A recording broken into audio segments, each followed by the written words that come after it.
Hello दोस्तों, तो आज हम बात करने वाले हैं बीएनएस की धारा 17 के बारे में, जो किसी व्यक्ति के बारे में संरक्षण प्रदान करता है कि किसी व्यक्ति द्वारा अगर कोई भी तरह का अपराध हो जा रहा है अनजाने में, तो वहाँ पर उसको धारा 17 के तहत संरक्षण प्राप्त हो। अब वो संरक्षण उसको किस तथ्य के आधार पर मिलेगी, इसके बारे में आज हम जानेंगे। तो ये हर एक व्यक्ति के लिए है, तो ध्यान से सुनिए कि धारा 17 क्या कहता है कि विधि द्वारा न्याय अनुमत।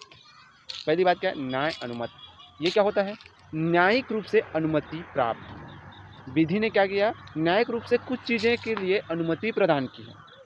अगर वो चीज़ों को हम अनुमति प्रदान की है, उसको अगर हम कर रहे हैं और करते वक्त अगर हमसे भूलवश अपराध घटित हो जाता है, तो वहाँ पर हमें संरक्षण प्राप्त होता है और हमें सज़ा नहीं मिल सकती, हमें सज़ा नहीं दिया जा सकता। तो ये आखिर में है क्या, इसके बारे में डिटेल में समझते हैं। तो सबसे पहले बोला कि विधि द्वारा अनुमति कोई न्यायिक रूप से अनुमति प्राप्त कोई कार्य। दूसरा, तथ्य के भूल के कारण या तथ्य के भूल के कारण विधि द्वारा अनुमति होने का विश्वास रखते हुए किसी व्यक्ति द्वारा किया गया कार्य। दूसरी बात क्या बोल रहा है? पहले तो न्यायिक अनुमति, अगर विधि ने उसको आपको न्यायिक रूप से अनुमति प्रदान कर दी है, अगर उस कार्य को करते हैं तो अगर आपसे अपराध हो जाता है तो वो अपराध नहीं है। दूसरी बात कि किसी तथ्य के भूल के कारण, कोई तथ्य में भूल हो गई जिसके कारण आप क्या कर रहे हैं, ये विश्वास कर रहे हैं कि आपको विधि द्वारा न्यायिक अनुमति प्राप्त है और ऐसे में आप कोई काम करते हैं तथ्य के भूल के कारण और अपराध घटित हो जाता, तो वहाँ पर आपने अपराध नहीं किया। इसको और क्लियर रूप से समझते हैं कि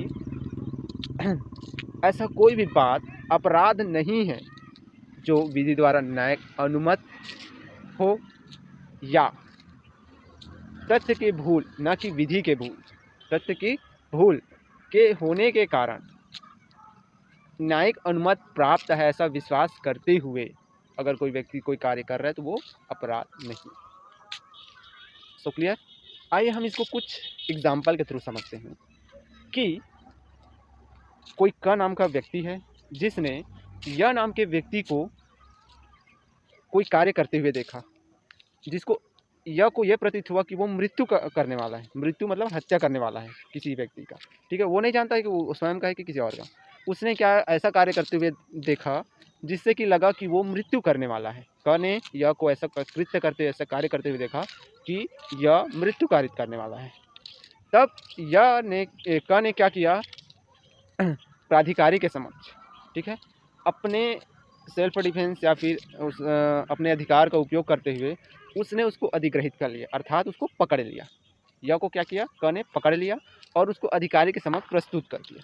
अगर ऐसे में अगर यह ने कोई अपराध न भी किया हो या कुछ वो निर्दोष या कोई और बात हो, इसके लिए क को जिम्मेदार नहीं ठहराया जा सकता। क को किसी प्रकार की कोई भी तरह से दंडित या सज़ा नहीं दी जा सकती।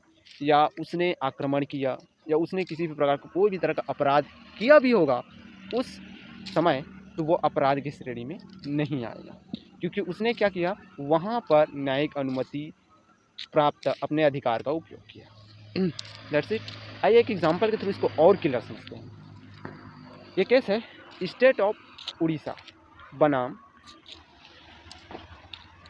खोरा घासी का केस है, ठीक है। स्टेट ऑफ उड़ीसा बनाम खोरा घासी का केस है, जिसमें क्या है, एक व्यक्ति था जिसने ज्वार का खेत लगाया था, खेती किया था ज्वार का। तो उस ज्वार के खेत में जो है वो रात को पहरा दे रहा था, अपने खेत का पहरा दे रहा था। तो रात को क्या हुआ कि एक जगह में घास के हिलने की उसको संकेत मिला। उसने देखा घास को हिलते हुए, तब उसने जो है उस जगह में एक तीर चलाया, यह समझकर कि वहाँ पर भालू आया। भालू समझकर उस घास पे उसने तीर चलाया और उसकी मृत्यु हो गई। अगले दिन जब देखा गया तो पता चला कि वो भालू नहीं था, वो व्यक्ति था जो कि उस ज्वार के खेत में चोरी करने के इरादे से आया। तो यहाँ पर उस व्यक्ति को इस धारा के तहत संरक्षण प्राप्त हुआ कि उस व्यक्ति ने तथ्य के भूल के वश अपराध कर बैठा। उसने कोई भी यहाँ पर जो है अपराध कृत्य नहीं किया, उससे केवल तथ्य की भूल हुई जिस कारणवश अपराध घटित हो गया और उसने न्यायिक अनुमति द्वारा अपने अधिकार का उपयोग किया। तो इस प्रकार यह धारा ऐसे व्यक्ति को संरक्षण प्रदान करता है जो न्याय अनुमत कार्यों को करता है, न्यायिक रूप से अनुमति प्राप्त कार्यों को करता है। तो उसको कोई भी तरह का अपराध हो जाने पर भी उसको सज़ा नहीं दी जा सकती, उसको संरक्षण मिलता है। आशा करता हूँ आप इसको समझ पाएंगे इस धारा को। यह है BNS भारतीय न्याय संहिता की धारा 17 is a very important to everyone. Thank you very much.